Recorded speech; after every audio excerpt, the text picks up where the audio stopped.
সবাইকে আবারও স্বাগত জানাচ্ছি এসএনবি এই চ্যানেলে। তোমাদের জন্য আজকেও আর একটা নতুন সাজেশন নিয়ে এসেছি। সেটা হচ্ছে সেমিস্টার ওয়ানের জন্য। সেমিস্টার ওয়ানে যারা পড়ছো তাদের জন্য হিস্ট্রি মাইনর সাবজেক্ট। হিস্ট্রি যাদের মাইনর সাবজেক্ট আছে সেমিস্টার ওয়ানে তাদের জন্য এই ভিডিওটা। তোমরা এই ভিডিওতে দেখতে পাবে তোমাদের কোন কোন প্রশ্নগুলি ভালো করে পড়তে হবে এবং যে প্রশ্নগুলি পড়লে পরে তোমাদের পরীক্ষা ভালো রেজাল্ট করতে পারবে, সে অনুসারেই কোয়েশ্চেনগুলি আমরা তৈরি করেছি। যদি তোমাদের এই প্রশ্নগুলি আনসার তোমাদের কাছে না থেকে থাকে তাহলে তোমরা এই নাম্বারে হোয়াটসঅ্যাপ বা কল করে তোমরা এই প্রশ্নগুলির আনসার পিডিএফ ফর্মে হোয়াটসঅ্যাপে ত্রিপুরা রাজ্যের যে কোনো জায়গা থেকে বসে নিতে পারবে অনলাইনের মাধ্যমে।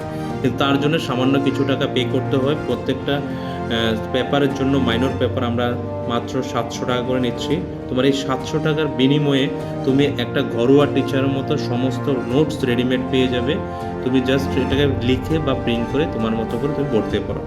তুমি 700 টাকা বিনিময়ে তোমার পুরো সেমিস্টারের নোটটা পেয়ে যাবে, যেটা মাস্টার বাড়িতে দৌড়াদৌড়ি না করেই, মাস্টার বাড়িতে অনেক এর থেকে বেশি পয়সা খরচা না করেই তুমি তোমার ঘরে বসে এই নোটসটা নিয়ে মাস্টার বাড়ির বা ঘরের মাস্টারের মতো নোটস যেরকম চাই সেরকম নোটসই তুমি পেয়ে যাবে। তাহলে আর কথা না বাড়িয়ে চলো দেখে নি কী রেখেছি হিস্ট্রির জন্য মাইনর পেপার সেমিস্টার ওয়ান।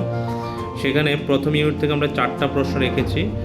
সেই 4টা প্রশ্নের মধ্যে প্রথম প্রশ্নটা হচ্ছে discuss the concept of unity in diversity in Indian history. দ্বিতীয়টা হচ্ছে evaluate of script in Indian language. সেখানে স্ক্রিপ্ট ল্যাঙ্গুয়েজের মধ্যে অনেক কিছু আছে, তার মধ্যে সংস্কৃত ভালো করে পড়তে হবে, বেদ আছে, উপনিষদ আছে, etcetera. Right a short note glory of Indian literature.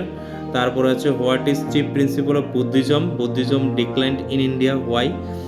Write the difference and similarities of Buddhism এবং জৈনিজম। এই 4টে প্রশ্ন থেকে তোমরা বিশেষত ইউনিটি, গ্লোরি এবং বুদ্ধিজমের প্রশ্ন, এই 3টে প্রশ্ন ভালো করে দেখতে পারো।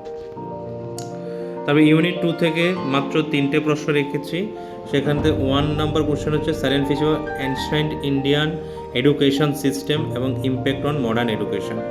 2 নম্বর রেখেছি silent feature of the art and architecture of Indian ancient India. 3 number Indian society special reference of the family and marriage system. তার মধ্যে 1 আর 2 ভালো করে পড়ে নেবে। 3 নম্বর ইউনিট থেকে 2টো প্রশ্ন আছে, 4টে প্রশ্ন আছে 3 নম্বর ইউনিট থেকে। প্রথম প্রশ্নটা হচ্ছে discuss the feature of Gupta administration এবং causes of the downfall of Gupta dynasty.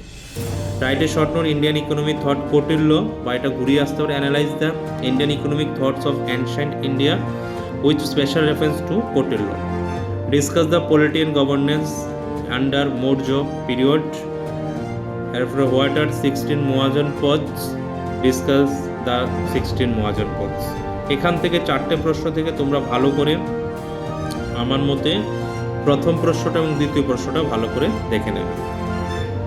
Last unit থেকে 3টে প্রশ্ন আছে। সেই 3টে প্রশ্নের মধ্যে প্রথমটা হচ্ছে সায়েন্স অ্যান্ড টেকনোলজি ডেভেলপমেন্ট সম্বন্ধে আলোচনা করতে বলেছি এবং Indian scientist development Ayurveda special reference চারকা।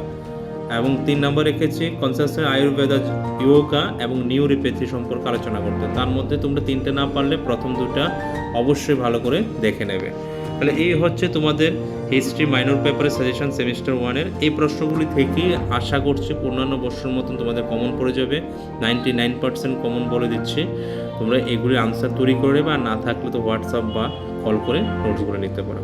ধন্যবাদ ভিডিওটা শেষ পর্যন্ত দেখার জন্য।